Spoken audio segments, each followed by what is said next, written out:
This man had just survived a plane crash. Looking around, it seemed he was the only one left alive. He could barely breathe.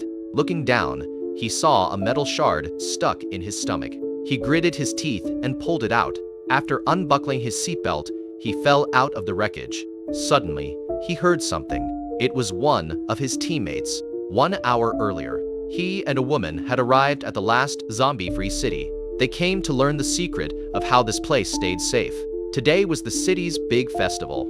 Everyone was gathered, singing and celebrating.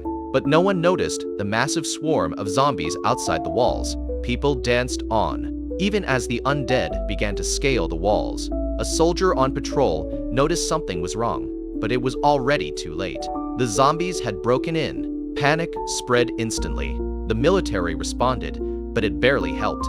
The streets were packed with the undead. Amid the chaos, the woman realized she'd been bitten.